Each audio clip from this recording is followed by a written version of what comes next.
Salut la compagnie, c'est Jules Melon et aujourd'hui dans Un procédé critique, je vais vous parler d'un film de David Cronenberg sorti en 2005, quelque part son second long métrage période post-body horror, 3 ans après Spider, que j'ai déjà évoqué sur la chaîne il y a quelques semaines, et après avoir vu au cinéma Les Crimes du futur, c'est tout naturellement que je me suis dirigé vers ce History of Violence, qui marque la toute première collaboration entre le metteur en scène et celui qui est depuis devenu son acteur fétiche, Viggo Mortensen. À ses côtés au casting, nous avons Ed Harris, que j'aime beaucoup, Maria Bello ou encore William Hurt, pour un thriller dramatique inspiré d'une série de comics que je n'ai pas lu, qui va raconter l'histoire d'un père de famille et mari aimant, citoyen tranquille d'une petite bourgade américaine, qui va voir sa vie basculer du jour au lendemain lorsque deux criminels, que l'on voit en introduction du film, débarquent dans son restaurant, ils commettent un massacre potentiellement, et il va défendre les siens en leur tirant dessus, en tuant un et blessant grièvement l'autre. Comme ça, pulsion d'adrénaline pour ce monsieur qui a l'air tout calme. Évidemment, les médias s'emparent de l'histoire et font de Tom, c'est son prénom, le héros local qu'il ne veut pas être. Il aspire à une certaine paisibilité, le monsieur, et peut-être ressent encore ce traumatisme du moment. Et rajouter à cela, quelques jours après, un mafieux, joué par Ed Harris, qui va débarquer dans son resto et prendre Tom pour un certain Joey, ancien criminel qui se serait caché depuis plusieurs années sous une fausse identité. Tom ne comprend pas, mais le méchant va insister et le harceler, lui et sa famille, pendant quelques jours. Forcément, on le sent, ça va mal se terminer. Alors je ne vous dis pas comment et pour qui, mais c'est une évidence. Et qu'est-ce que j'ai pensé de cette œuvre? En fait, c'est compliqué, parce que je la trouve à la fois brillante et inégale. On sent que c'est du Cronenberg, mais d'une façon différente, comme Spider, quelque part. Je crois que c'est un film de commande d'ailleurs, mais j'en suis pas sûr. On a quand même une de ces thématiques principales qui jalonne le récit, celle du double ou pas double, avec donc ce héros qui va être pris pour quelqu'un d'autre, et avec ce traumatisme, et le doute que nous, spectateurs, allons avoir comme sa famille, comme le shérif, et pourquoi pas, hein, serait-il vraiment ce criminel joué caché sous une fausse identité depuis une vingtaine d'années, on imagine, parce qu'il a un fils qui doit avoir 16-17 ans, je sais pas, bref. Et donc on est là, et forcément, plus on avance dans le récit, plus ça s'assombrit. Et il y a quand même quelque chose de fort dans l'interprétation de Viggo Mortensen. Alors je ne sais pas si ce serait ici son meilleur rôle avec Cronenberg. Il a été quand même très bon dans Les Crimes du futur, et puis j'ai pas vu les autres. Mais il dégage dans cette passivité presque, ou cette incompréhension, il y a une force qui va plus ou moins se révéler. D'ailleurs, dès cette scène de tuerie, hein, dans le restaurant, on sent potentiellement quelque chose. Mais n'est-ce pas là juste la frustration d'une vie trop calme jusqu'ici, ou l'envie bêtement de défendre les siens, à moins qu'il y ait autre chose? Bon, ça, je n'en dis pas plus. Je laisse le suspense pour celles et ceux qui ne l'ont pas vu.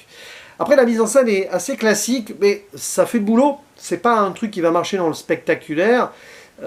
Cronenberg même joue à contre-temps par rapport à son style habituel, j'ai envie de dire, dès l'introduction, avec une séquence qui... Ouais, un plan séquence à un moment, c'est pas un unique plan séquence, mais quand même, où on voit ces deux malfrats en fuite, qui vont donc intervenir dans le restaurant un peu après. Ici, la violence est là, d'emblée, History of Violence, et scène de meurtre d'une petite fille hors champ, qui transitionne avec le cauchemar de la plus jeune fille de Tom, de notre héros. On sent qu'il y a un lien et que de toute façon, le message est là de la part de Cronenberg, et peut-être du comics de base, c'est que l'Amérique est bercée de cette violence, qui peut être latente ou pas, même dans l'endroit le plus reculé et tranquille, même avec la personne qui a l'air la plus gentille et parfaite possible, avec sa femme et ses deux gamins, et ben, ça peut basculer du jour au lendemain selon ce qui peut se passer et même peut-être cacher certaines choses. Alors c'est ça qui est fort. D'ailleurs, le film History of Violence aurait pu s'appeler His Story of Violence.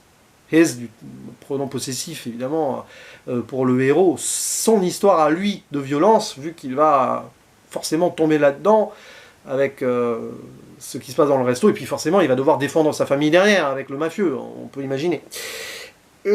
Puis alors, le souci en fait du film, c'est limite son dernier acte qui offre une réponse claire et précise.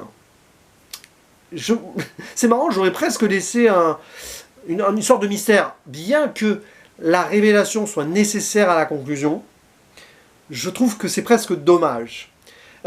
Mais encore que la toute dernière scène a quelque chose de glaçant, personnellement je l'aurais laissé en silence sans l'intervention de cette musique un peu dramatique sur la toute fin. Bon, Howard Shore quand même, on lui pardonne parce que c'est un grand compositeur.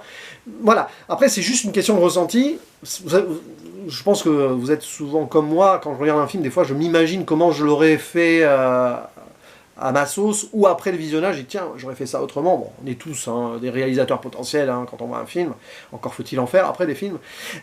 Mais bon, c'est pas grave, c'est secondaire, ça reste quand même une réussite, ce film. Il y a des petits à côté intéressants avec l'histoire du fils, qui lui est aussi, c'est un peu comme le père, il est passif, pacifiste, il refuse de se défendre à l'école alors qu'il est harcelé, bon ça fait un peu cliché, hein, mais pourquoi pas, et qui dès que le père va donc tirer sur ces deux hommes et devenir ce héros, va agir différemment à l'image du père, le fils à l'image du père, etc. Il y a aussi une connotation religieuse assez étrange qui va avec la société américaine, non pas sur le côté prêchi-prêcha peut-être de la communauté que l'on voit au début, de cette ville, mais sur la fin, avant la scène finale, le dernier acte qui se conclut, où il y a un moment christique. Je n'en dis pas plus, mais il y a un personnage qui finit crucifié au sol, et après, l'autre personnage qui a fait, on va dire, commis cet acte, va presque se purifier en se mettant de l'eau sur le visage, comme un baptême, une nouvelle vie, une renaissance. Vous prenez ça comme vous voulez, mais limite c'est presque trop direct, ça manque de subtilité. Mais on voit ici l'idée. Je pense que c'est un film profondément ironique sur la société américaine, il y a un cynisme latent durant tout le brûlot, vraiment. Avec donc, oui, on peut vivre tranquille et reculer avec les siens, etc. Mais quoi qu'il arrive, la violence rattrapera toujours la société américaine. On peut imaginer des échos de l'époque de l'Ouest, ici, même si ça se déroule dans l'Indiana, entre l'Indiana et Philadelphie. Donc, voilà, mais ces endroits un peu reculés qui ont été quand même conquis d'une certaine façon il y a des centaines d'années. Donc de toute façon, la violence aux États-Unis ici est toujours présente, même en filigrane, même en tant que fantôme, et prête à ressurgir d'un moment ou à un autre, là où on s'y attend le moins. C'est un peu tout ça.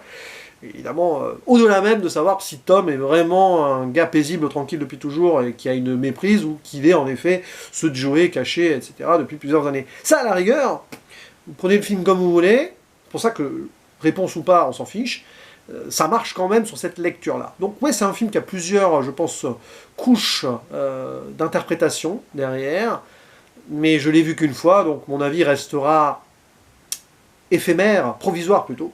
Je le reverrai à l'occasion. C'est pas le meilleur Cronenberg, mais c'est pas non plus son moins intéressant. À vous la parole dans les commentaires, lâchez-vous. Hein, c'est à vous de me dire si vous adorez ou pas.